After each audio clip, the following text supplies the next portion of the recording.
I'm Jocelyn Rios from Funimation, and this is One Piece at a Time. I'm your host and a social media producer.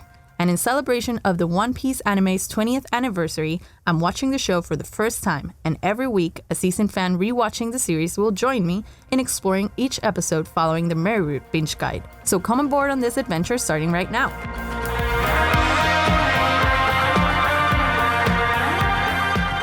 Welcome back, everybody, and welcome back, MJ. Thank you. Hello. We are on episode 34 of One Piece at a Time, which will cover anime episodes 264 to 270. And on the last podcast episode, which was episode 33, we went through anime episodes 256 to 263, where Rocketman was trying to catch up to the Puffing Tom, which made it to Enies Lobby. Yep. Sanji and Frankie meet Sniper King when they were raiding the Puffing Tom. They make their way through the train fighting Marines, a noodle shooting cook. You met Wanze? Yeah, CP9. And then Frankie sacrifices himself to allow Sanji and Sniper King and Robin. Yes, not Usopp. Yeah, to escape. But Robin refuses to be rescued still, so she goes back with Bluno when he opens that invisible door to make sure her wish comes true, which is what we also find out on that episode, which is for the Straw Hats to be safe.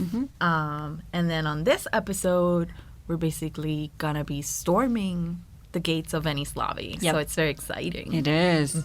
So yeah, let's get started. Episode 264. Landing operations start. Charge in, Straw Hats. Dun, dun, dun. Man, but you did hear about when Bruno came through using his door powers. You heard about more. We learned a bit more about the Buster Call, right? Yes. That's like why she can't, because she's in such a fear of it. Yes, we learned about the Buster Call, and which basically destroyed her home island, and she's traumatized for it. I mean, so that was like the ending of that. New opening. Did you notice for the song or the songs? Yes, and it's super fun. I like that they're all like dressed as military. Oh, the art, yeah, the art. There's is a lot of super different cool. art. I like this song. So it's Brand New World by, I believe, D51, and I liked it so much when I think when it first came out, when I was watching it, because I've watched it forever. I like got the song and like listened to it multiple times. I love memories. That. Yes. And it's actually this final stretch of our binge. We've reached the final arc.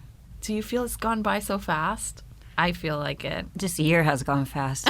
That's true. That's true. But I can't, it seems to me so long ago. You were 100% new to our company and One Piece. Yes. Well, you didn't know anything. I got here in November, and then we started the binge in March, I think. Yes, I think. That was when I watched the first episode. And now we're on 264. And it seems like that was so long ago. That's true. Well, the whole binge project started on the first day of the year. So, I mean, we're already, halfway through? Oh my gosh. I know. So on this episode, we see that Sniper King is here to stay. That was the first thing I noticed. Yes. Yeah. Because they all catch up. Yeah. Everybody knows. They mentioned the Day Island. They're like, we're almost there. And then. And yeah, I was like, okay, I guess we're rolling with the Do you like Sniper King? I do. I love that he has his own song and everything. I love his song. I actually have not heard the dub version. No? Yeah. It's great because he sings it. So does the Japanese version. I know. We should compare. But it's translated, which is not. You know what? We should just after this, we should definitely play it, and then because you haven't heard the sub version. No. And I haven't heard the dub version yet. So let's just do that. Yes. Yeah. Agreed. I think, though, it was just really brief that we saw that they can see Enies Lobby. And they mentioned it being like the day island because it just never gets dark on that spot. Do they say why yet? I don't remember. Or is it just the kind of island that just... I feel like I read it somewhere. I'm rereading the manga. Oh my God, that's ambitious. I missed it. I was like, did I read it in the manga? More questions for our fans to answer in the comments. You know what I did notice was some of our fans, you know how we sometimes do our current Straw Hat ranking? So some of our fans on the comments of our episodes have put their own rankings, which is fun. Like that. So you guys keep doing that. We read all your comments, and it's great to see you participating on our conversation. Maybe we should do that. So yeah, we see that they see the island, and then Rocketman and the Frankie fam sort of reunite. Remember how they had, Rocketman fell off the tracks and they got separated. So they come together and they all gather there and start planning. Yes. We laugh because fans know why, but... Meanwhile, back in Enies Lobby, we see Spandam, and he's talking to other members of CP9. So we learn that CP9 is even bigger. Yes. A bigger organization. So there's 3 other members that we meet. Jabra, Fukuro, and Kumadori. Did I get those right? Yeah. Okay. Yeah, so he's sort of demanding to know why they killed a bunch of people on their last mission. Did you notice who did he mention they were killing? They had an assassination mission. Who? Oh. I didn't. I wondered, well, they didn't say names, but so what Spandam was angry about was like, why did you murder, I believe, like 20 members of the Revolutionary Army instead of just 3? But then I was like, well, have you heard of the Revolutionary Army yet? I'm not sure I have. But that was something I caught just because I know more. And I was like, oh, I don't know if we've mentioned Revolutionary Army before. Maybe. Sure. Maybe we haven't. I haven't caught up. There's a lot of things that I don't remember. Like, I don't immediately notice until later. It turns out that it was important. And then I go like, wait, wasn't it that thing that somebody mentioned? Yeah, and then I go back. We always talk about this, but Oda-sensei is amazing at, like, putting things in and then just, like, weaving it throughout the rest of the story. So you might be like, you might not have thought it was relevant, but then it comes up again and you're like, what? Oh, what? And then you, like, go back and, like, try to figure out how it all tied together. It's really fun. So I am enjoying the rewatch. Yes. And then we see a little about these 3 new characters, sort of like their characteristics. Yeah. Like Fukuro has a blabbermouth problem.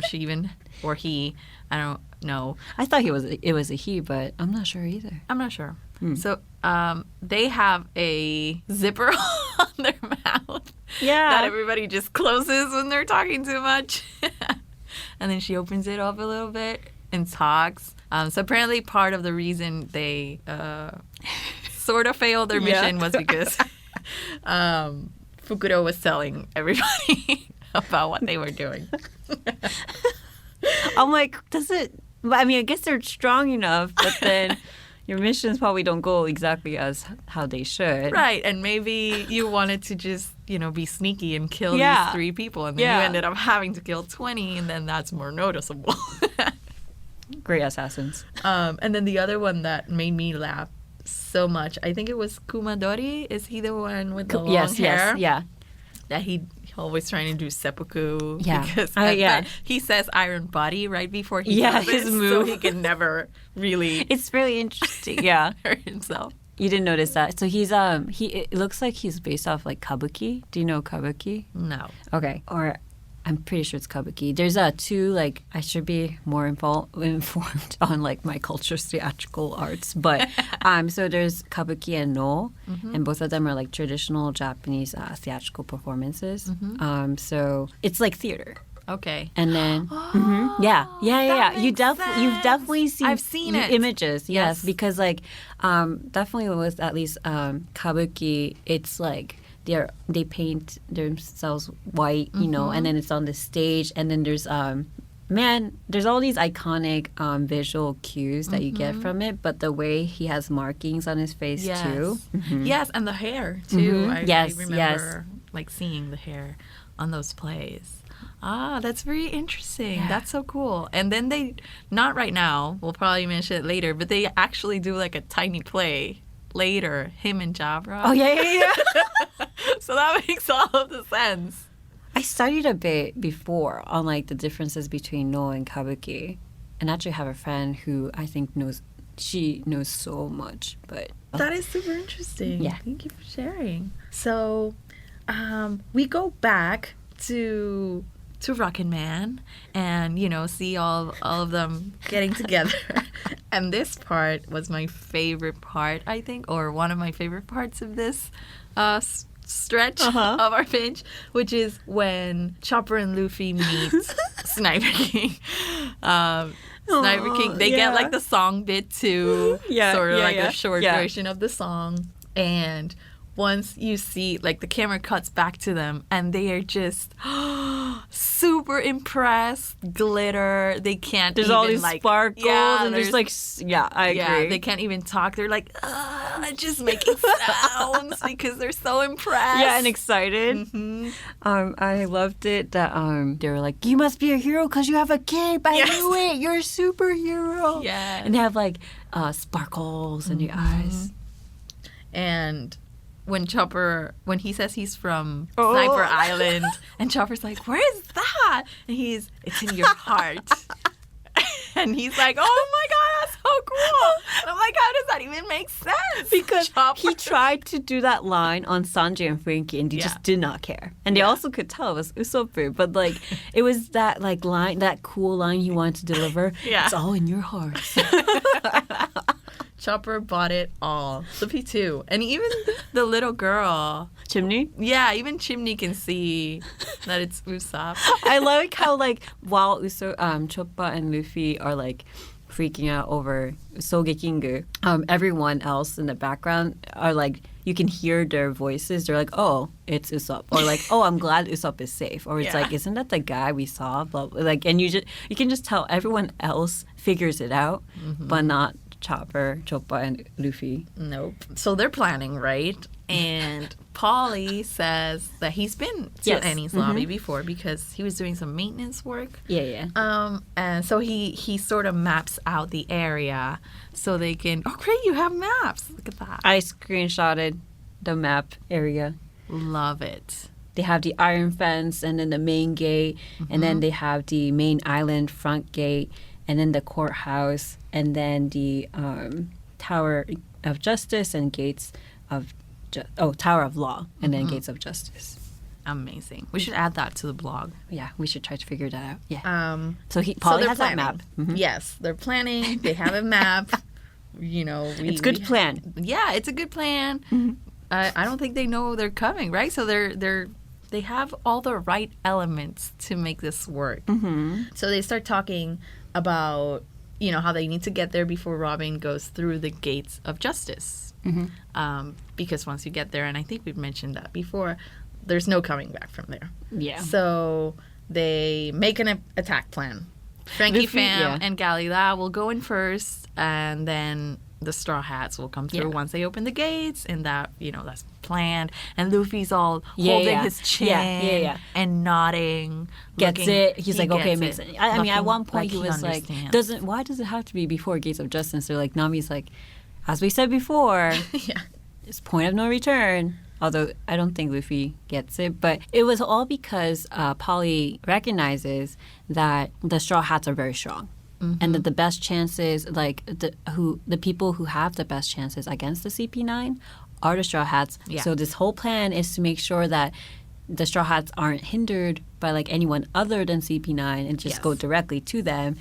Again, this is the whole plan. I think it's like 5 minutes to arrive or something. Yes. Or for the Sharkman to. Yeah, exactly. Right? For them to arrive, and then 5 minutes later, Rocketman will come. Oh, sorry. So all the people, Galila, and family get there, and then Rocketman. I said, what did I say? What did I just say? I don't know. Snake Man? I cannot remember. Wow, I'm gonna re-listen. But anyhow, Rocketman, yes, would come in. I'm working on many things. So plan is set. We only have to wait 5 minutes. Everybody understands the plan. Luffy nods. So much strategy, and then he still goes ahead on his own once he sees the Gates of Justice. Because that's just what he does. That is what Luffy does. So he slingshots himself over the fence And everybody's like, wait, where's Luffy? And that's when we see him. We didn't even discover that he was going to skip until it was already too late. Yeah, it was done. It was like, okay, we're ready. Where's Luffy? 5 minutes. 5 minutes. That's all he needed. And Zoro was like, did we think he could? Oh, it's Luffy. He can't wait 5 minutes. Yeah, he immediately gets spotted. Everybody starts yelling, intruder, there's an intruder. And he just starts fighting people. And he asks, like, just tell me where Robin is right now. And that's where the episode ends. Yeah. I mean, like, I think Luffy at one point was like, they found me. I was like, did you think they didn't see you as you shot yourself over the gate into, like, one of the most guarded islands in the world? Like, I'm like, Luffy. And then we end, and new ending. New ending. Yeah. Yes, it has fan art. Yes, it does. Do you like it? Yes. At first, I was like, oh, it's a cool song. And I watched watching the screen, and then when I look up, I see all the Straw Hats looking at the fan art, and I was so curious to know like what the process for that was. Like, how they gathered it. I wonder if it was like a thing where they gathered fan art for this, or if they get so much fan art that they decided to start showcasing it. I don't know. Either way, it's super cool because you get to see like all of the pictures. Some of them are more amateur than others. If I'm trying to find the right words here. They're all great though. And I really like that they didn't just showcase like the great ones. They were like giving everybody an opportunity to show their love for One Piece. Yeah, I mean, One Piece is like in Shonen Jump, so obviously has younger fans as well as like older, because this show has been around for a bit. But did you know? I like that too. I liked how I didn't think about the process. I know for the manga, I see that they would display fan art that they received, but I think they just send it in. I don't know how they did it specifically for the ending. Did you notice really quickly? Choppa flying on the side. Did you? Yes, with a tiny cape. Have you? I guess we'll meet him later. He's Choppa-ma. Really? Yeah. Oh, so excited! I can't wait to meet him. I think that bit of spoiler is fine. Oh my god, I love that. I was wondering about that when I saw him flying. You didn't notice? Yes, I noticed, and I was like, I wonder if this will be a thing. I'm glad to know that. Man, maybe I should have left it, but whatever. Episode 265, Luffy cuts through. Big showdown on the Judicial Island. And this episode, we get a little less time because we get a really, really long recap at the beginning. That's true. It was longer. There's a lot going on. It's kind of messy. Yes, it was really useful, though, like to get like a long recap of everything that's happened, to be able to put it together, especially now since we are just going to get into Enies Lobby. Yes. The episode starts and Rocketman is 4 minutes away from breaking into Enies Lobby. And we go to Luffy, and he's just fighting all these people on his own. And he's very strong. He is very strong, and he's very determined. Like, he's not, like, casual about this. He's just, like, powering through. They're just in his way. He needs to save Robin. Yes. And I love that. And I like the one move where he used one of them. Yes. And as, like, a shield, essentially. And then he was playing with him. Yes. And he said, like, what was it? Ali robot kick or something. Punch? What was it? Yeah. I don't know. But, yes, he calls it ally robot. Yeah. And then he just sort of wraps his arms around and just uses this guy's arms. Yeah. And then starts And punching. The guy's like, oh, I'm sorry, senpai. I'm sorry. Luffy, at some point he decides, okay, I don't have time to fight all of you, but don't worry, like, you'll have more people to fight later. And at this point, he fails. I think it's right in front of, because I think he got through the first gate, right? And then I think this was right in front of the main island gate. Yes. Yeah. Do you think that was smart? I was like, Luffy, I mean, we still had the element of surprise on our side. Oh, him going ahead? I mean, no, I mean, like, him saying, don't worry about it, you'll have more people acknowledging it? I was like, no, don't tell them there's more people coming. Maybe they just think it's you. Well, for him, it would have been useful because he'd be like, I don't have time to deal with you. my other friends can deal with you. Yeah. But overall, I don't think it was a great strategy. didn't matter anyway. They lost the surprise. Yeah. Like the full surprise. And so he's in a hurry. He like obviously uses his powers to just like zoom ahead and just goes over all their heads. And then they report an intruder has arrived and he's already gone over the main island gate. And then Spanum gets this, I think, alert, right? Yes. And he's like, "What are you doing? It's just we have an intruder. Get them. What's And then he mentions 2 names. What was it? Oimo and Kashi. What are they doing? Supposedly they're the guards, but they're sleeping because it's like midnight or something, right? I think it was close. Yeah, it's late. It's quite late. Night. Yeah. Yeah, it just looks day because it's a day island. But yes, it was quite late. And yeah, he also hears them say that it was Straw Hat Luffy. So he's like, don't take them lightly. Like, the Straw Hats are strong. And meanwhile, the Frankie family crew lands at the main gate. So they're starting their own fight.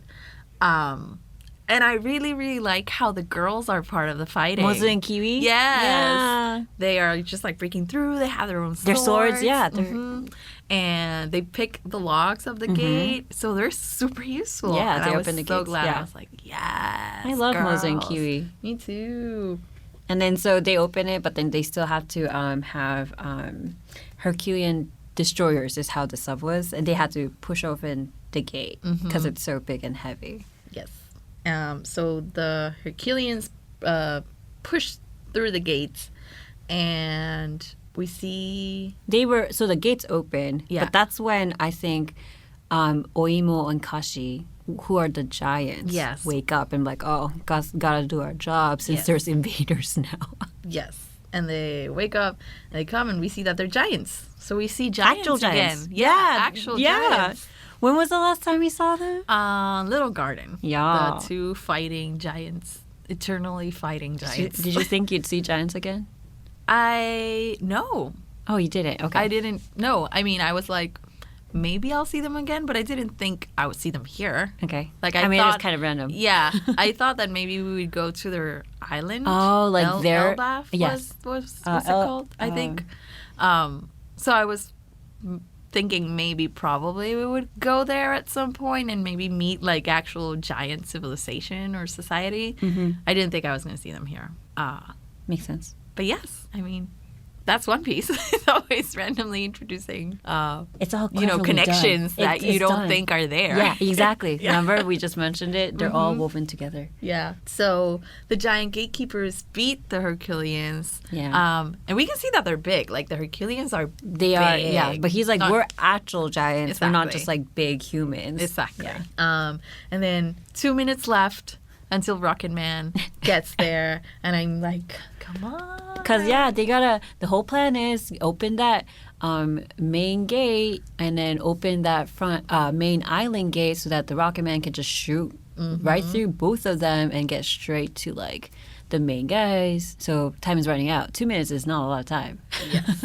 So we go back to Luffy, who's fighting by himself. 10,000 men of Enies Lobby by himself. And they're all like, wait, is this you? And he's like, it's just me. Yeah. And it ends with just get out of my way. Yeah. Yeah. Just get out of my way. Yeah. Ends. To be continued. More fan art. Yeah. I do wonder, man, now I'm thinking more about how exactly they did this. Like, why? I think I would just be happy to have my art be featured, so I don't even need a reward. But I wonder how it was chosen. And Do you think it was? I'm trying to think if it was, they randomly picked fan art that they got that I'm sure they receive a lot of. How exciting it would have been for those kids when they saw them live on television. Because obviously this ran, live when it was I first. think that's so exciting. Right? I would have loved it. I know. So exciting as a kid. Oh my God, I know. I want that was me. Go back. I love that. I wonder how that works. I've never submitted anything to like a manga company or anime because you could. I know for manga, they have those addresses that you can send fan letters to. I'm going to look into it. I don't know. Maybe. I don't know. My family's a fan too, though, so I don't know if I'm thinking too much about that. Okay, moving on. On home video, One Piece episode of East Blue as well as episode of Skypiea are now up for pre-order. Episode of East Blue comes out September 24th, dubbed for the first time, with an exclusive 20th anniversary documentary featuring the English cast and the Funimation crew. Episode of Skypiea is coming out November 28th, dubbed also for the first time with exclusive dub outtakes. Get them both at Funimation.com/shop for your collection.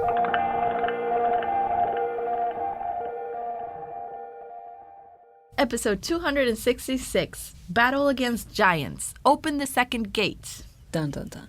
The second gate. 2 minutes left. 2 minutes left until Rocketman. And the Giants defeated the Herculeans. But we have another weapon under our sleeve, which is a King Bulls on wheels. I love that. Polly breaks in through the gate too, and he's riding, I think it's Sodom, like, right? The yellow Sodom, one? yeah. And so they basically attached these, like, sort of tank wheels, you know, like military tanks have these wheels like this. So they stuck those under the King Bulls to allow them to ride them in land, which was super smart. Land mode. Right, land mode. Which was super smart because you got these giant creatures that can definitely help you, you know, transport and break through all those Marines. So that was a good thing. It's Sodom and Gomorrah, right? Yes. Gomorrah, yeah. And then back on the train, back on the train, right, really quickly, I noted how, like, Nami was trying to use the Krimatacto. Yeah, her new the version perfect of it. one. And then she's like asking Sogeking, so how do I use it? And then Sogeking's about to answer, but he's like, wait, I don't know. I'm not your friend. Nami's super annoyed. She's like, I know you're Usopp, just tell me. Well, I just noticed that at the beginning, so I wanted to mention. Yeah. And then we have, I think it was Spandam, right? Spandam checking in on how we're doing with the Straw Hat infiltration intrusion. And they're reporting 400 have, They just say 400. Well, okay. So they said that I think that the other gates have been infiltrated, right? And then they mentioned for Luffy, there's like 400 casualties. Yes. And then Spandam was like, 400? And then the person reporting is like, oh, wait. Oh, that was a mistake. Sorry, my update is... And as he's trying to give the update, he says 5. And then he gets knocked out. Yes. And then so Spandam's like, 5? That's nothing. Why are you guys, like, reporting to me about... Like, or 5 is... Just take care of 5. That's not a big deal. Yeah. Even though and how did you get that mistaken with 400? Yeah. It's 5 is different from 400. Right. Yeah. But he meant to say 500, not 400. He tried, but he was on the ground and it just didn't get relayed. He did try. So... I do have a note here, though. I'm just like, why is Spandam the chief of this group? I know. The commander-in-chief. That is a great observation. I wonder that myself. Was it explained? I was telling myself I'll do more research, like trying to go back about like what there must have been a story of how he ended up there. I was like, why is there must be, because clearly it isn't that obvious, because he isn't super a smart strategist or anything. Yeah, I mean, we'll bring it up We'll see. In the later episodes too. All the times I keep questioning this, but So Lucci's party arrives. Yes. Finally at the Tower of Law, and they reunite after 5 years. After 5 years, all of CP9 together. And the first thing that happens is that Fukuro makes an assessment of them. Like she sort of throws. He attacks. Like He randomly attacks them? they come in, and then he like Fukuro just attacks, goes at them. And at first you might have been like, I don't know how you thought, but I'm pretty sure when I first watched it, I was like, what just happened? And then obviously really quickly after that, you realize that Fukuro was doing an assessment. Yes. Apparently, I don't know if it was when they touched him. I thought it was like that kick. The kick? Like that. And then I assume He can feel how strong they are. He used 6 power skills competition was the subtitle of that move. Yes. And so he can now rank CP9 because now he knows how strong the ones that they haven't seen for 5 years have gotten during this time. And so basically, Lucci is the strongest one. Yep. I do like how now we know how powerful each one of them is. Some kind of like a measure. Yeah. And so they use like an officer as reference. I have written these down. Okay. An armed guard strength is 10. So that's like the basis. Remember 10. 10. And then Lucci's the strongest at 4,000. Then comes Kaku at 2,200. Jabra at 2180. And Bluno at 820.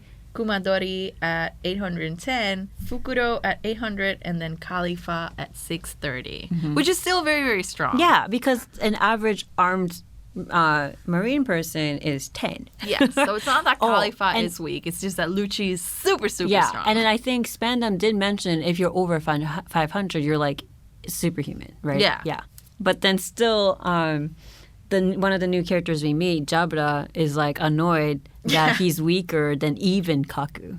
Yes. Yeah. Yeah.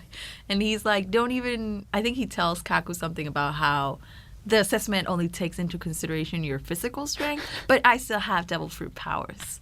So, Ooh, and we do, which I wonder what they are. We do briefly see, did you know when he was, I think, talking with Lucci, you saw, I wrote down that we see a shadow. Like, as they're bickering, we saw a shadow. And then they transformed into, like, beast-like shadows. So, Jabra and his power. Yeah. Oh, so he turns into something. I wonder what it is. I also wonder if she'll assess the other Straw characters? Hats. Yeah, once they fight. I'm very curious to see what their numbers are. It's nice to see the numbers, right? Yeah. Be able to rank them. Numbers are great. I know. We talked about numbers before. And I like that, they acknowledge also Spandam. Yes. He's 9. And we, again, said an average armed marine officer or guard is a 10. Yes. Meaning he's weaker than that. But Khalifa is like, we know you're weak. And so, again, I'm just like, why is he commander-in-chief? He says something along the lines of, but remember, I have a powerful sword. I wonder. So at this point, they're bickering, but whatever. And Kumadori tries to defend, I think, Spandam's honor or something, and tries to. This is when another seppuku happens. attempt. But so it ends with them being like, "I'm proud of you guys for bringing in these two people, like these two villains. I have a kind of a reward for you. It's not exactly a reward, but I'll get to it later." And we see a really quick glance, of devil fruits. They look like devil fruits. They look like devil fruits, on a box under his desk. And I think I saw 2 different ones. I'm not sure if it was 2 or 3. I think I saw only 2 in that instance too. Yeah. I wonder who will And they're eat like, them. but putting that aside for now, I'm now ready to meet the hope of the entire world. And I was like, that's interesting how he wrote that. Yeah. Or he said that, the hope of the entire world, which he means is well-being, right? I believe, because she's the one. I translated that as well-being, especially because they showed well-being after that, and also because she's the only one who can read the language. Yeah. But do you think did he mean both of them? He might have meant both. I think he meant them as, the way to get this weapon that'll bring justice to the world. Hope, So we get a lot of build-up at the end of this episode. We see all of the Rocketman crew. We see Luffy. We see Robin. And the fabulous music that's always, the build-up music. Which one I mean? It's so hype. I do. Yeah. It would be cool if I knew all what the OST tracks names were. All these aspirations I have. But and then we get all that hype just as as Rocketman is about to enter Enies Lobby. Everything's happening.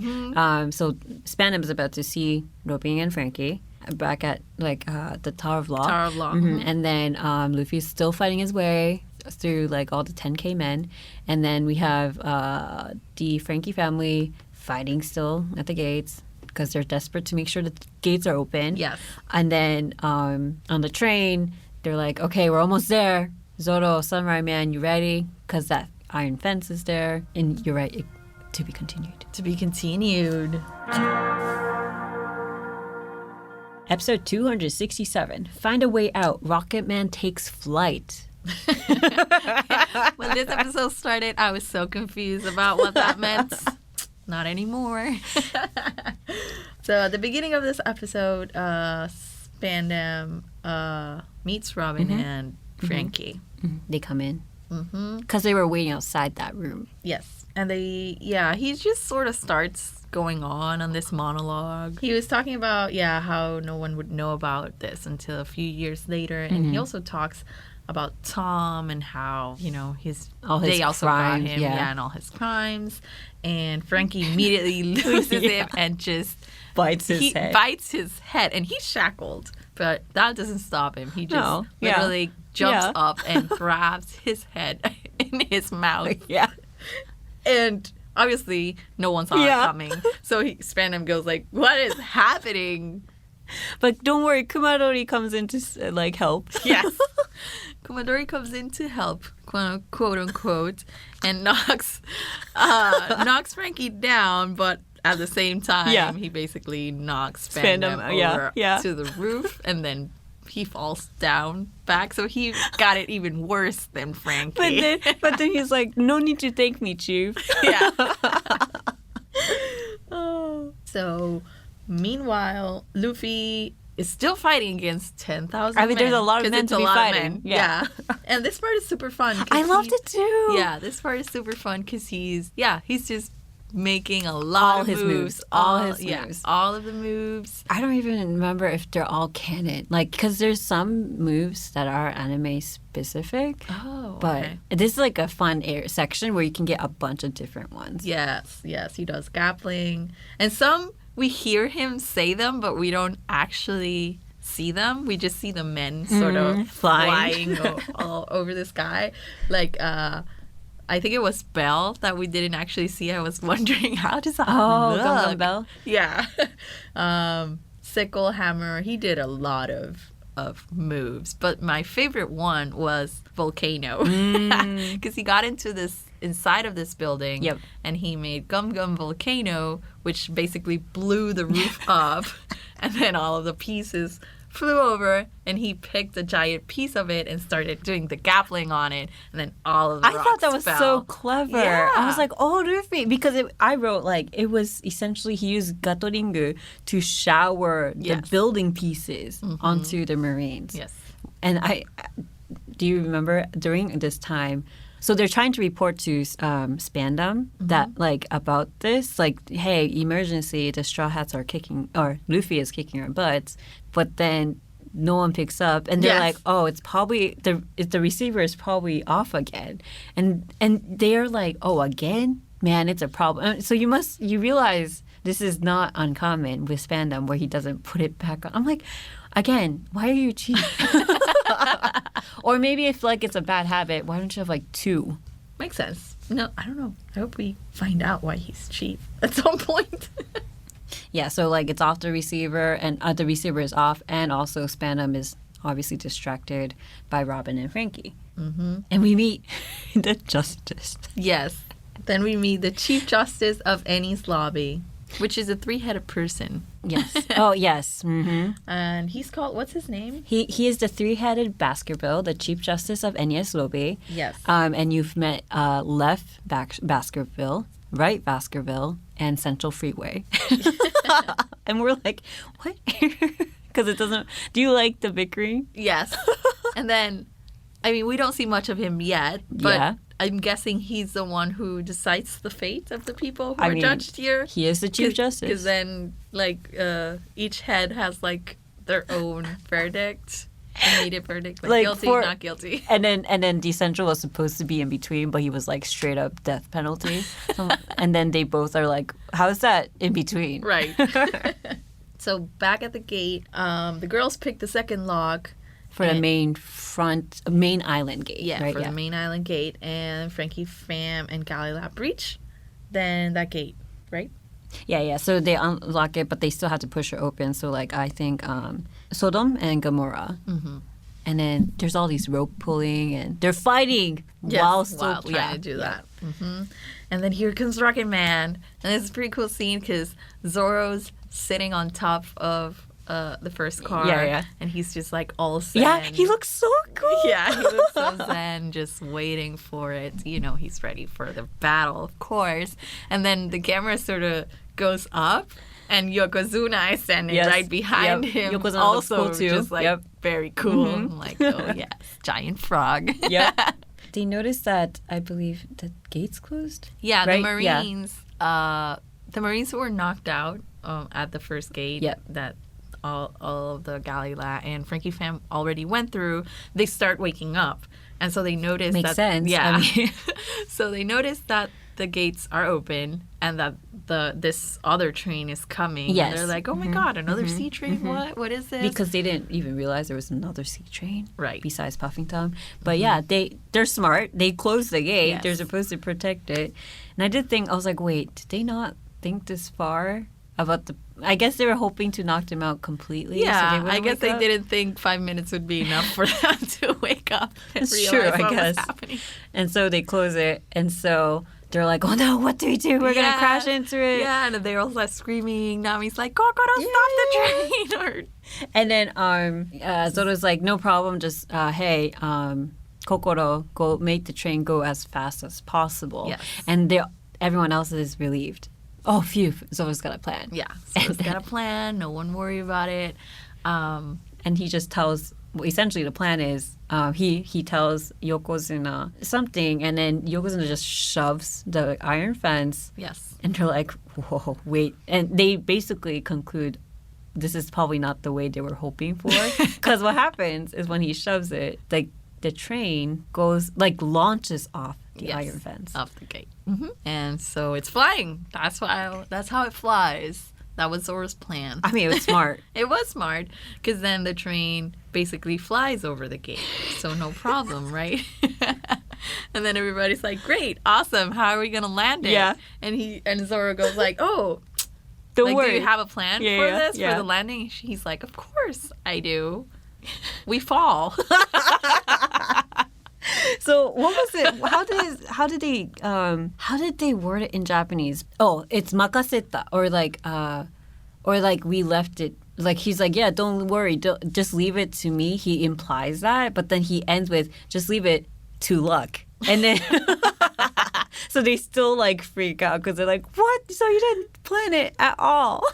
Not at all. I mean, it works out. It's still a good idea. It was a great idea. It was faster. It works out though because the train ends up knocking out a giant. That was totally luck, though. Yeah, it was. And luck. so I guess Zoro's plan worked. Yeah, I mean, part of his plan was luck, and luck worked out. So I guess it worked. Yeah. So while the watchdogs of the law, I think, come attack, right? Mm-hmm. Actually, that group down in the whole like main island gate area, the Rocketman just falls in and stabs the poor giant in the back. No, poor giant. I think it was Oimo. And I like how the others just reacted. There was no hope. What was the point of us opening the gates? You didn't even come into the gates. You just like. So I understand because they were risking their lives. Mm-hmm. They're like, what? Well, the flying train was definitely not the first option, anyways. Like it's not true, their fault but that the guys, woke up and closed the gate. I also see their point when they were like, why did we go through all of this? If you weren't even going to go through it. Yeah, but, they're both sides. And so, and I like how you could see the broken nose on Rocketman right after it landed. Because the small details. It is. So they get off the train. And they're already like, you notice they got off because there were like people like flying, I think. Yes. And then Zoro for a moment is like, wait, should we have introduced ourselves? I was like, no. My name is Zoro. I came here to fight, okay? And so I'm just like, no, it doesn't matter. So they have arrived. They have arrived, finally. And so before the episode ends, we see Luffy. Yeah. And we sort of go into his mind for a bit, and he's just thinking about Robin. And it's so cool because we know that he's super motivated and he's being super strong. And at least this is how I felt when I saw him, like, thinking about Robin as he fought through all these people. Like, I'm thinking, like, saving his friend gives him strength.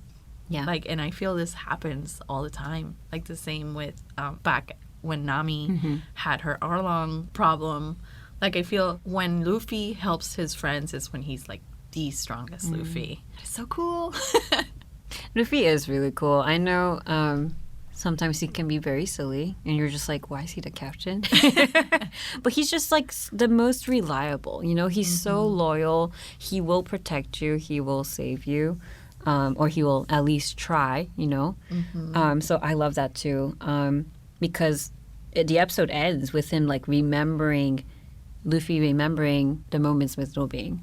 And he's on the edge of, like, a cliff, right? So he's kind of trapped. But yeah, he just feels like, you guys get out of my way. Like, he's not wavering at all on his... Not at all. And to be continued.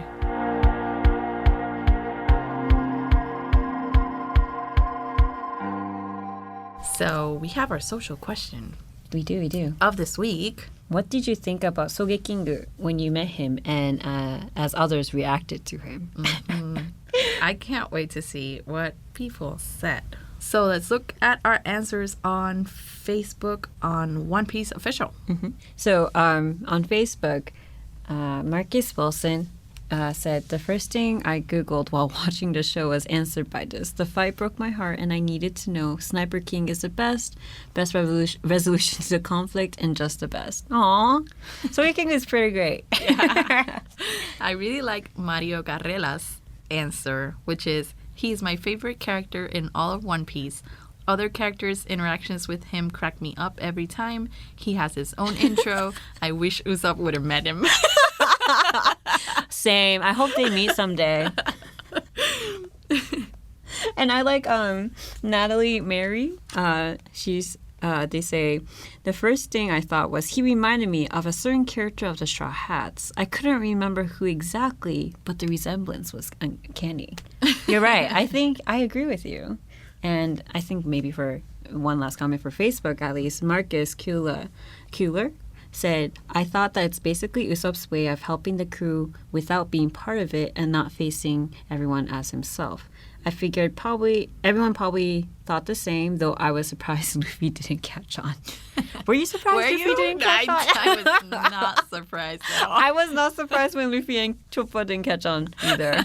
I was like, oh, as expected. And I don't know, sometimes Luffy catches on. Like, Chopper's the one who really does it. Yeah. And then in certain cases, Luffy's like, wait, I know. Remember the Foxy Pirates? Yes. And he's like, wait, are you his sister?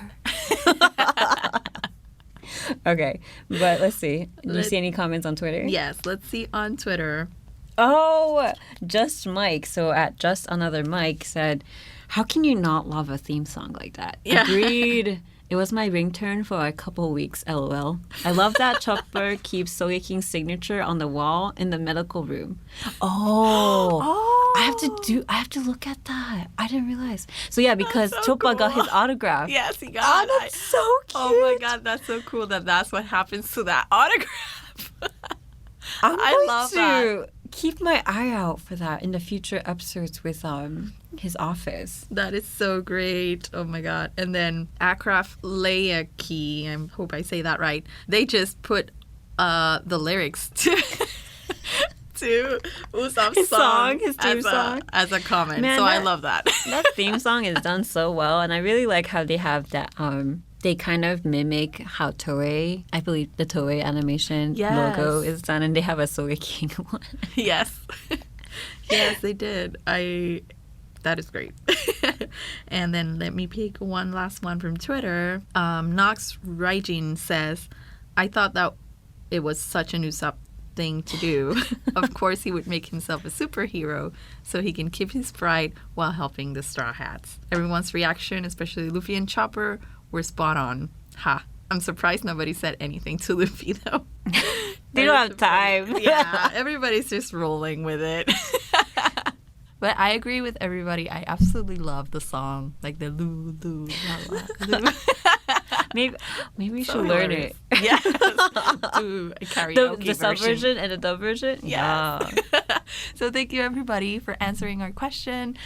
Be on the lookout for our next podcast question next week on Facebook at One Piece Official and on Twitter at One Piece Anime.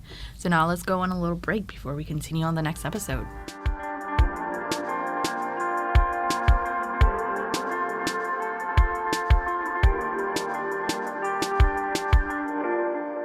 Welcome back from the break. I just wanted to quickly mention, because I just remembered when I listened to the last podcast episode, I noticed that you mentioned who chose how these episodes ended. Do you remember? How did... Yes. That was me. That was you? MJ. So, You are the one. I helped out with the episode breakdown because we had to figure out how best to do these. One, it was mostly driven by how many do we need to do, so it's like evenly spaced out. So we make sure it's balanced. Yes. And I did try to see where they would end with like the binge weeks. This one might have been on purpose or might not have been. It might have been just like we just need to do this. I just it worked have to out well. Congratulate you, because every single week when I press play on that last episode and I realize it's the last episode, I just know. I'm like, there's not enough time for me to know all the things that I want to know. Who did this to me? In general, the episodes are like that, but I must have coincidentally chosen the right ones. Well, now I know who to think of. It was me and my fellow team members when we first set up. Okay, so back to the episodes. Episode 268, Catch Up with Luffy, the Straw Hats all-out battle. Back to Luffy, cornered on that cliff, and he decides that he's going to head to the fancy building because that's where it's most likely that Robin is. He's still on the cliff. Yeah, he's still on the cliff. Yeah. He's like, what should I do? And I like, I really like this moment where the cliff breaks and then he slips. And then so for a moment, he's like hanging off the cliff. It's so silly. They're like, oh, and then so they're trying to make him fall. Yes. And so you see this whole line of like Marines just trying to step on his feet. And then Luffy just moving his hand around. So yes, I really like this moment. And then just luckily for Luffy, more of the cliff crumbles. Yeah. And then the people fall, and Luffy's just stepping and climbing over them onto safe land. Yeah. And so it works out. He makes it. Yeah. He makes it, and I like how he's so nonchalant once he's up there. People are shooting at him. Yeah. There are bullets, but he's like not paying attention at all. And I'm just thinking, it reminded me of way back in the day, like when he first met Zoro. And of course it was more of a surprise when he first shot back at the bullet, but it was such a big deal back then when he was just like, oh, look, I can shoot back these bullets. But this instance where it's such a high, or to me it was a contrast. He's like not reacting at all. Yeah, not at all. He's just taking it. Acting. He's so strong. So we go back to this whole mess at the main island gate. Yes, where Rocketman landed. Yes. And this is my favorite part of this episode. I love this part too. Zoro and Sanji come out of the train. And they're kicking butts. And so the Marines sort of surround them. And then suddenly somebody recognizes Zoro and goes like, oh, this is the Straw Hat henchman, Zoro the pirate hunter. And Sanji tries to make fun of Zoro and take a shot at him. And he goes, haha, henchman. And Zoro makes the greatest comeback and just says, well, at least he recognized me, Pirate A. And when Sanji didn't like that, Zoro's like, oh, what, you want to be Pirate B? Or what about C? Stop changing it. And it's getting worse. That was great. I laughed so hard when he called him Pirate A. It's so funny. I love One Piece. Because this is, okay, again, this is a very serious situation. They need to save Robin. Yeah. But I like how they lead us with these entertainment moments as we're like getting to like the series. And then in all these small interactions, we're still building that love. You know, we love these characters, but every interaction adds to like my understanding of each character and their unique traits. I agree. That's so great. That's such a great analysis because I totally agree. So the Marines start shooting at them. Yes. And at the train. Yeah, at the train. And Kokoro and Chimney, you know, they do their part to try and help too. And they start waving at the Marines like, hey, we're just, you know, an old lady and a kid with their cat. Yeah, we're a senior citizen. Yeah, right. Don't shoot at us. These guys just basically kidnapped us and made us, you know. Yeah, so, you know, hoping that they'd stop shooting. Because Nami, I think, still may have been in there. Yes, and Sanji's super worried about Nami. And Zoro's like, you know, give her a break. Like, Nami's strong. She can take care of herself. Which I was like, good job, Zoro. Like, I mean, Nami doesn't necessarily need to be the maiden in distress. Yeah, all the time. But with Zoro, you don't always know if it's just like, like you can, you know, it's not. Yeah. It's that weird like. Why do I have to take care of you? You can take care of yourself, kind of. Oh, right. Sometimes, I feel, because he did try and rescue her from that snake back in Skypiea. Yeah. So I guess, but that was like dire. She was actually swallowed by a that's snake. what I mean. So if she was in actual danger, I feel like he would do something. But he was also like, she's pretty badass. Give her some credit. And we see that he was right because Nami uses her new. Klimatact. Like, what is Klimatact? Klimatact. Is that okay? In the dub. And she makes a storm. You can see the bubbles, the red and blue bubbles coming up. Yeah. And she's like, well, let's test how strong it is. Yeah, this new version. And she, shoots the thunderbolt so that it starts, basically raining lightning. And it's super strong now.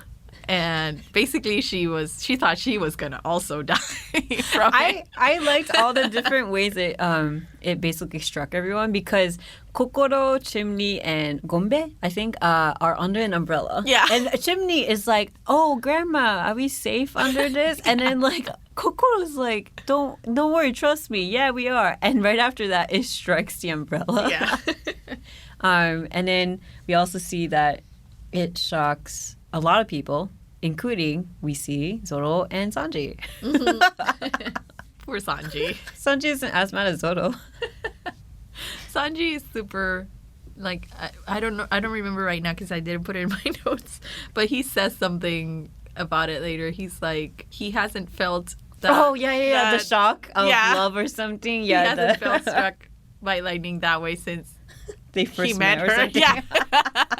I remember that too. I'm like, of course you would take any chance to just throw something great. at me. So I think it may have surprised other people because the Frankie family might not have been actually expecting Nami to fight. So that was cool. Yes. I liked that. Mm-hmm. Nami is strong. She's very intelligent. Yeah. And so, again, I think that Klimatact is such a perfect tool for her to be able to use her knowledge. Yes, I agree. So they're like, okay, we need to find Luffy. How? And suddenly they see this explosion with people flying. And then smoke in the distance. They're like, oh, I'm guessing that's where he is. That's where he is. So let's just head there. And we see that the watchdogs are following them. Mm-hmm. So they are suddenly surrounded by them. Well, actually, they run away for a bit. Mm-hmm. Yeah, and we see them running through the in the streets. alleys. Yeah. But I just like how they're just bickering the whole time as they're running. I'm just, how do you have time? I especially liked when Sanji made the comment we must be idiots too if we're following someone who we think is an idiot for have gone ahead. I don't know. I really like those small interactions. Yeah. Sogeking even mentions having an incurable disease because I don't think he wants to go in this fight. Nami's like, you can stay behind and get killed. Immediately is recovered. I'm cured. Yeah. He yells. Maybe because it's my second time rewatching it, I'm taking the time to enjoy all these small little bits. Yeah. I really like them because it's like tiny reminders that we're in this big fight and everybody's just gonna kick ass, but that's not all they're gonna do. Like there's also these moments that remind us who every person is. Yep. Like Zoro and Sanji fighting and Nami. And it's true. It's like it's not as if they're just running without talking. They're still them. So I like that. Mm-hmm. And then they're surrounded. Yes. Then they're surrounded. And Zoro's ready to fight. He's like, okay, let's do this. But they don't have to. Galila comes in on the King Bowls, and Paulie pulls them up. He pulls Sogeking by the neck. Yes. He pulls everybody up with his ropes, including Sniper King, by his neck. And he's like, we don't have time to fight every single person here. Like, the plan was to get you guys to CP9. Yeah. So that's what we want to do. Let's focus. And he's right. It's like, there's very short amount of time here. So we need to make use of it. And then he does a super heroic thing that, gave him a lot of points on my book. He gives Sanji the reins to Soram and tells the guys to pass on a message to the CP9 shipwrights that they're all fired. Yep. I think that was so funny because I can see how he can, he met these people for 5 years. He really thought they were his co-workers, friends, and suddenly, they're not. Yeah, I thought it was a great line too. Yeah, this, and that is feeling a very classy way. I liked how he ended that too. Mm-hmm. You're fired. Obviously, you're fired. They weren't planning on saying. Yeah, definitely. I like that ending. And so Galila just stays behind to take care of all the other Marines. Mm-hmm. And allow the Straw Hats to continue on their way. To continue on their way. And then Frankie Pham is on the other King Bull and also following.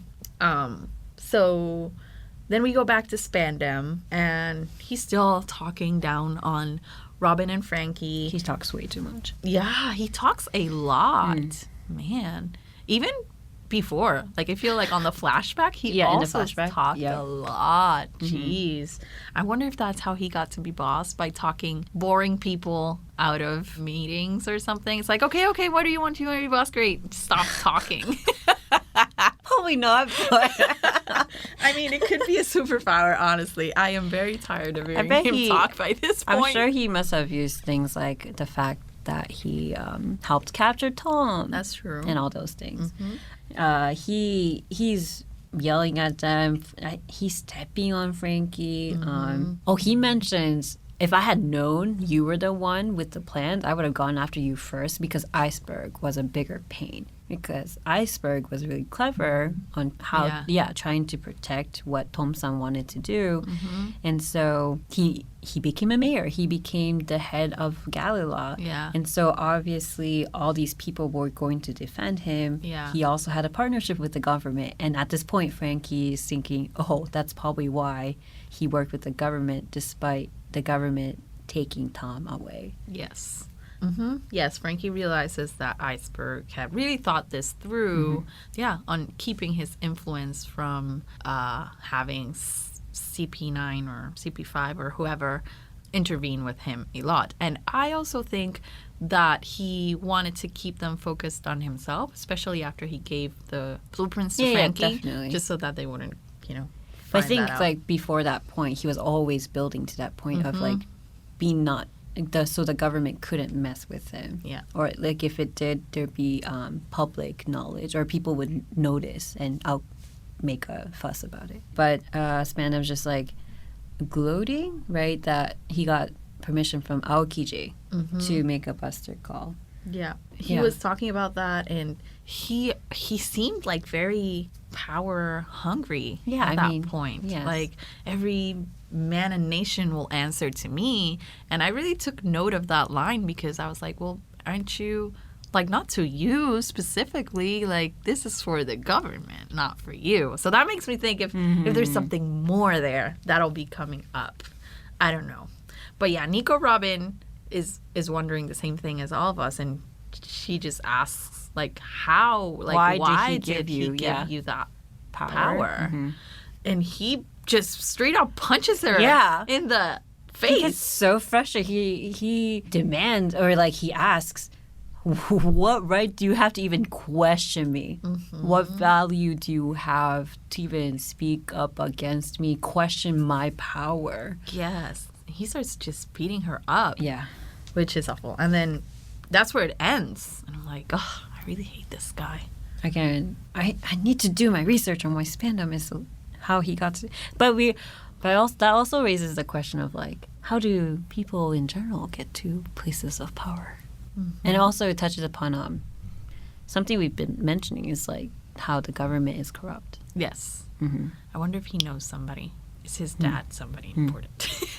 We know that he's been talking with the elders who are very important in the government and, like, politics. So we know he does have that connection way back from, like, CP, when he was in CP5. But yeah, we'll find out more.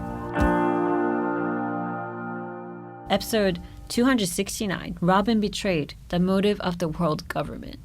Okay, so Spandam is terrorizing them, but, I mean, he is proud that they have the two who are needed to revive the ancient weapon in their hands, and his team was the one who captured them. And at this point, he's just basically beating them up for fun. Like, he's just like, take a couple more here.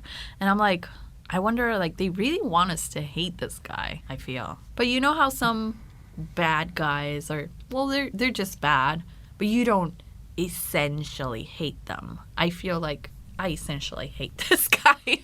I think what it is they're not necessarily making him, I don't know. I didn't think they made him like that so we would hate him, but it's just how he is, so we just naturally hate him. Yeah, I really, really hate him. He's beating them up. He kicks them both, and this is when Robin questions, that wasn't the deal, right?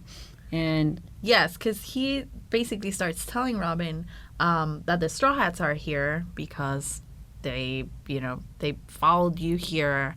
And he's, like, threatening with the Buster Call and, like, all this power. And he tells her that then as soon as they catch him, then they'll become the latest addition to Impel Down, which is the underwater prison. And that's when Robin loses it, like, wait. She's so angry and that wasn't frustrated. part of our deal. And Spandam asks Lucci, how specifically was the condition again? And Lucci mentions, the Straw Hats will leave Water 7 safely. Yeah, that was the condition, to allow them to leave Water 7 safely. And they did that. They left Water 7. They did. And went to Enies Lobby. So, yeah, basically, they're using that technicality against Robin. And she feels like, like you said, she's super frustrated. Like, she just feels basically her sacrifice was for nothing. You can see in her eyes how, like, all the emotions, anger, frustration, I bet you there's probably sadness and helplessness. Again, if we summarize, 20 years she's been running away from the government. She's had to leave the Straw Hats, this was the deal she made because she found them worth her sacrifice, and even the world's, or whoever the Buster Call would destroy, and then just be told that was a deal for this very specific condition, but it doesn't apply everywhere else. Yeah. And so her sacrifice was for nothing. Spandam sends Robin and Frankie away. Frankie's to be sent to Impel Down and Robin to headquarters. Yep. So he basically says, prepare the ship to get through the gates of justice. So we know they need a ship to get there. Yeah. Interesting. I think we meant, Kokoro at one point mentioned, because those gates of justice are huge, she mentioned it's opened a tiny bit, so just enough for a ship to go through. So, yeah, they sent them there, and at this point, I did write down that Bruno notices that the receiver isn't on. He does, and at the same time, as all of CP9 walks away to take Frankie and Robin to the different places. As they're walking away, Spandam asks Lucci. yes, like, what is it that you seek? Yeah. And he says, like, all they seek is blood. Yeah. Like, they don't care. Because I think Spandam said something about, well, now we can cheer for all the recognition that we'll get for, you know, trapping these two people. And they're like, we don't care about that. Yeah. Lucci especially says, again, what they are seeking is blood. Mm-hmm.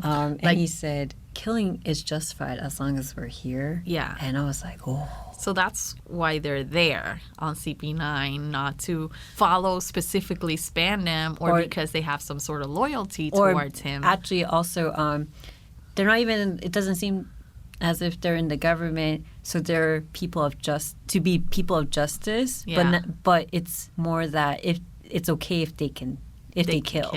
Yeah, so basically they just enjoy killing people for the fun of it, which is awful. For the blood.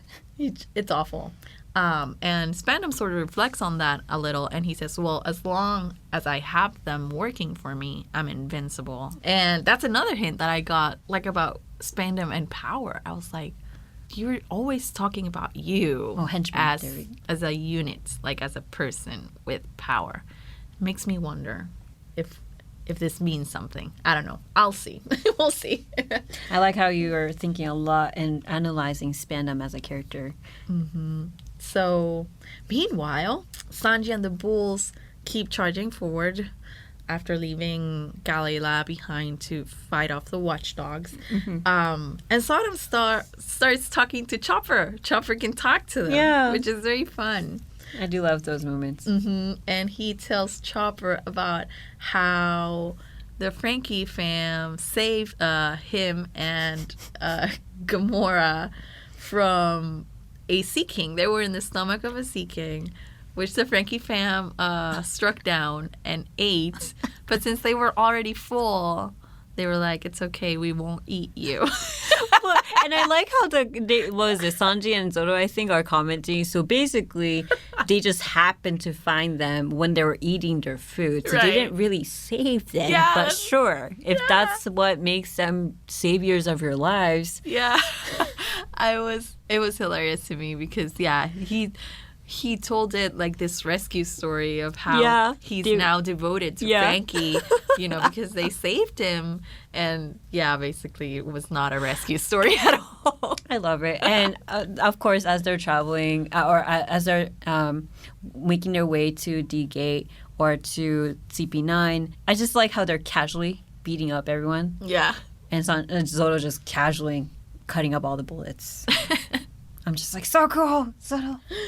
Oh. And then they notice. Yes. But this is when Sodom mentioned. Yeah. Sodom basically goes, oh, and by the way. Or Chopper says, like, oh, and he says, by the way, your friend with the mask never got in here. Like, we left him behind. And we're like, wait, what?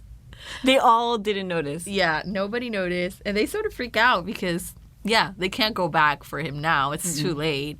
So Chopper's super worried. Yeah, he is freaking out a bit because he's concerned. Yeah, he's concerned for Sniper King. And I think it was Zoro who says, Usopp will be fine. And then Sanji, Oh, yeah, Sanji. Right? And then Chopper's like, wait, what do you mean?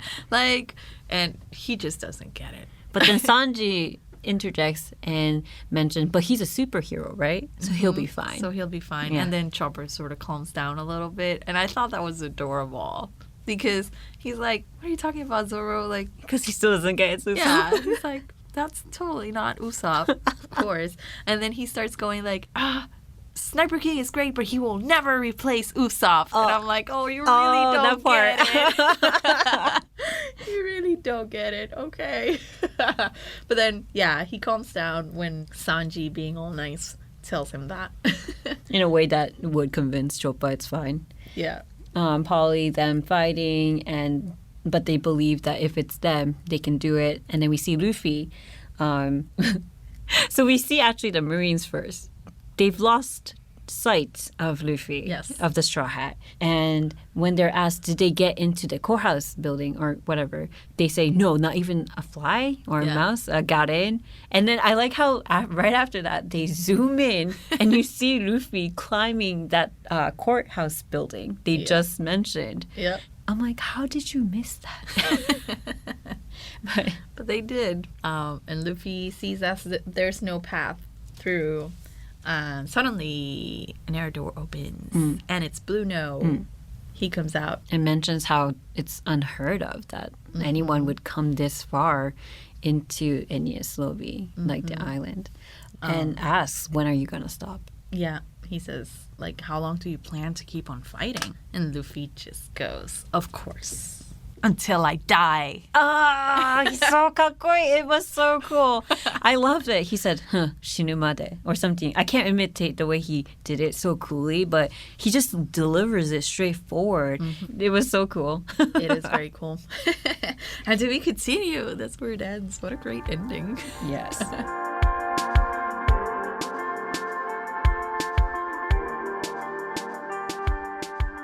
And don't forget, you can watch all One Piece anime episodes on Funimation.com/OnePiece or the Funimation Now app, and check out our blog at funny.to/One Piece podcast for all the info on binge routes, maps, and more.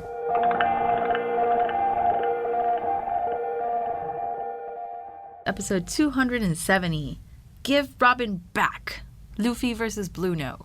So here's where we actually have that conversation with Chopper. We skipped ahead. Yeah, we skipped ahead for a bit.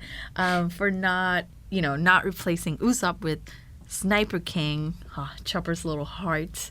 And we go back to Usopp to see, what's really up with him. And he just sort of... He's hiding. Yeah. He mentions, I missed the timing to get onto the Bull King. Or King Bull. And I'm thinking, how do you miss that opportunity? But sure. So he's there sort of freaking out. Then he suddenly feels water under his feet. He's unnoticed, and I noticed he's in hair. He's like hiding in hair. Oh, I didn't notice that. Oh, you didn't? Oh. I noticed it was the giant. I think only maybe because I don't know why. But anyhow, he notices water. It's flooding. Why is it flooding? And because the giant is right there and he has been hiding in the giant's hair and the giant's crying saying, it's the 50th year and we messed up. What did you think? Oh my God, that story was so sad. Okay, yeah. But I was so glad then that Usopp stayed behind because... So the giant's crying. You can see his despair. Yes. Like he really feels like he messed up.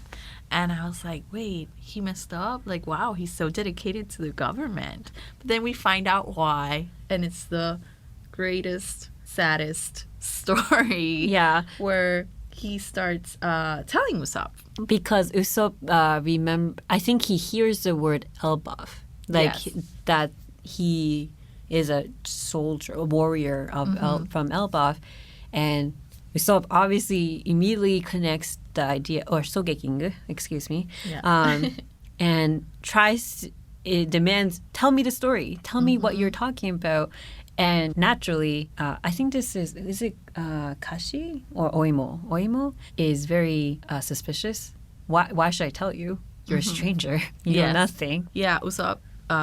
Sniper King tells him that he knows about how the warriors of Elbaf are very proud people, so he knows this must be very important. If you're crying a river, so he starts telling him this story that we immediately, or at least I immediately recognized about, he used to be a pirate in a giant pirate crew, and one day they killed these sea kings, and then a little girl asked about them, and that ended up making... Which one is bigger? Yeah. And then that made their bosses fight about it so much that they had to leave them while they solved this conflict. So the crew basically got split. So we sort of see the repercussions of that fight in Little Garden that has been happening for 100 years. After they left...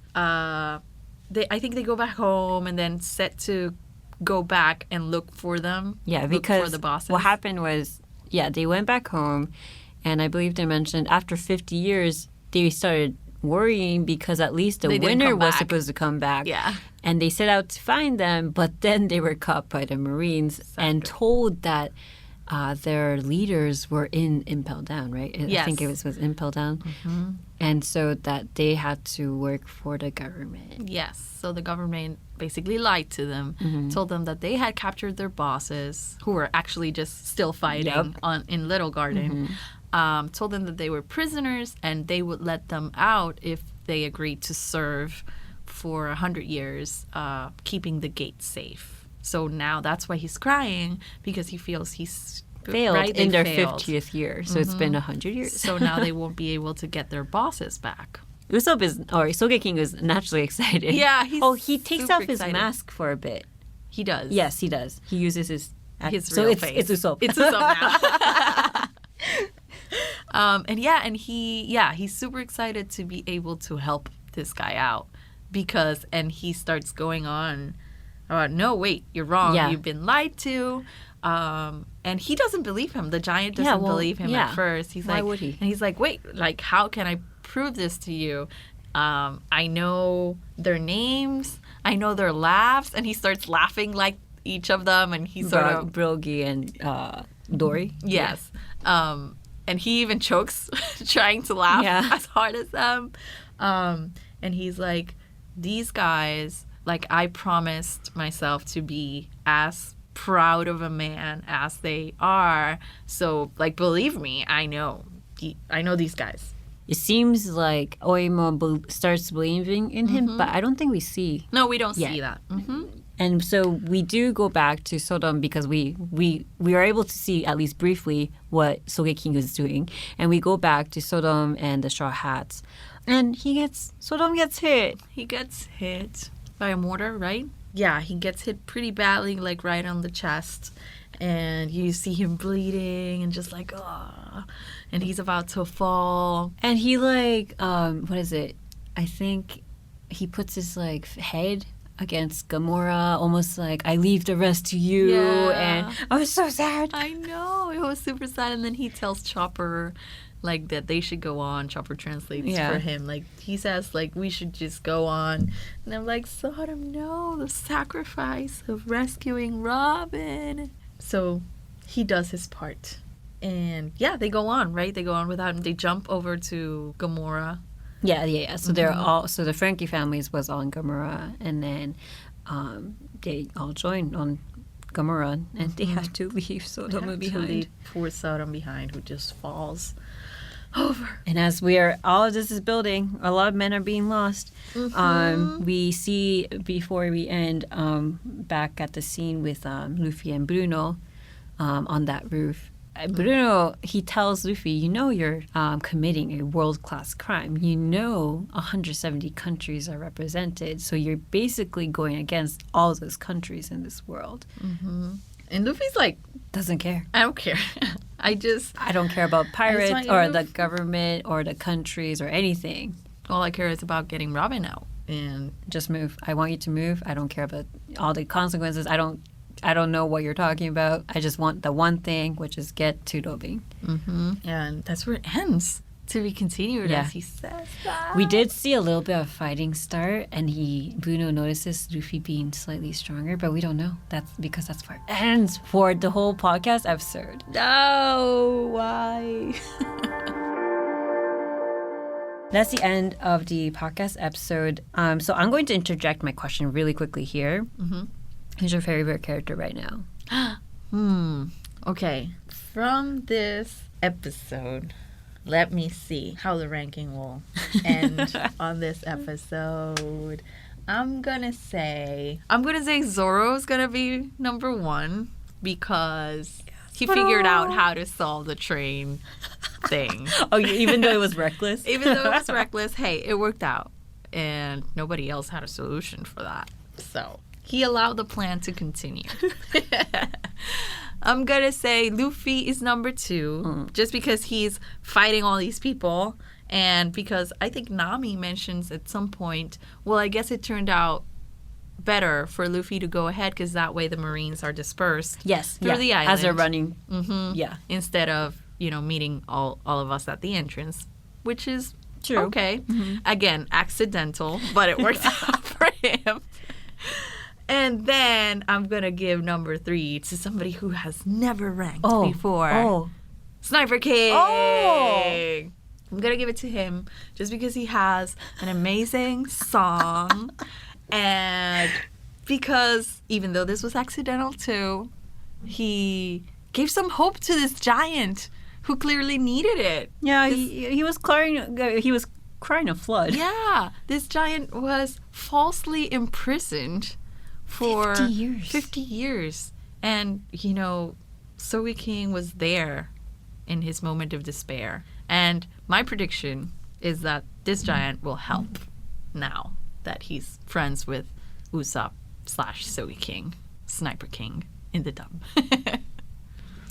I'm just quietly thinking about. You're thinking, does that happen? Also, okay, so my ranking, I didn't think about really Sogeking because it's not often that Usopp is one of my favorite characters. Yeah. Usopp is great. I love him, and he's amazing as a sniper. But I was thinking, what are my criteria for my favorite character? I don't exactly know still what it is, but I think at this moment with this podcast episode, Sogeking probably gave me a lot of entertainment. Okay. So I'm going to say, I'm going to give him number 1. Wow. I will. Good job. I was reflecting on this because I don't think previous me would have. I value, he was a great entertainer. I'm still stuck on the way he's going about trying to still help because I think pride is still in the way, right? Yeah. Of going back on the fact that he left the crew. Yeah. So that still gets at me, but let's say Sogeking. He does a great song. He does try to help. And do you notice, at least for the sub, he has 2 different tones when he's Sogeking versus Usopp. So sometimes the way he speaks is different. Yeah. Yes. In the dub, it's more like this, like a superhero. Yeah.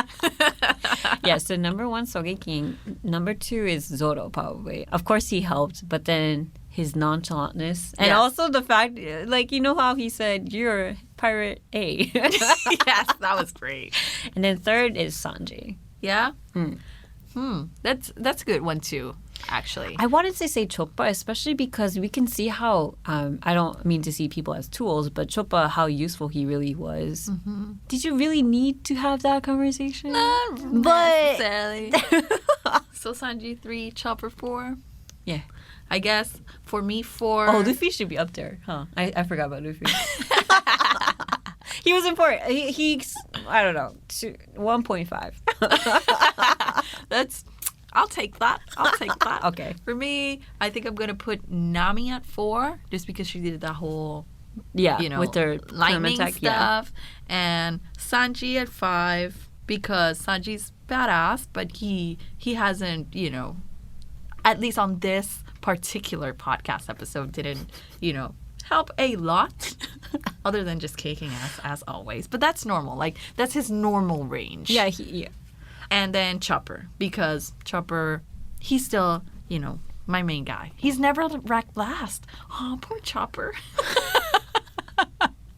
I'm still wondering what my criteria, I think I make up the criteria every time. Just who I think is coolest right now. It's based on feelings. Okay, but that's it. Can't wait to see what fans might share about their favorite rankings right now. Yes, please do. Please share your rankings for this podcast episodes. We'll make sure to read them. So we hope you enjoyed this One Piece at a time. Don't forget to check out the Funimation blog at funny.to/One Piece podcast, which will be updated constantly with the binge routes and everything you need to know. Also head to our shop at funimation.com/shop and add One Piece home video to your collection. And for all things One Piece, follow us on Facebook at One Piece Official and Twitter at One Piece Anime. And as always, we want to thank everyone who make this podcast happen. The creator of One Piece, Oda Sensei, Toei Animation, the audio engineers, and of course, everyone listening to our podcast and joining us for this journey. All you straw hats out there, please rate this podcast wherever you're listening to it and share it with other One Piece nakama. The next One Piece at a time will cover anime episodes 271 to 278. So be sure to watch on Funimation Now, subbed or dubbed, and be ready. See ya! Bye!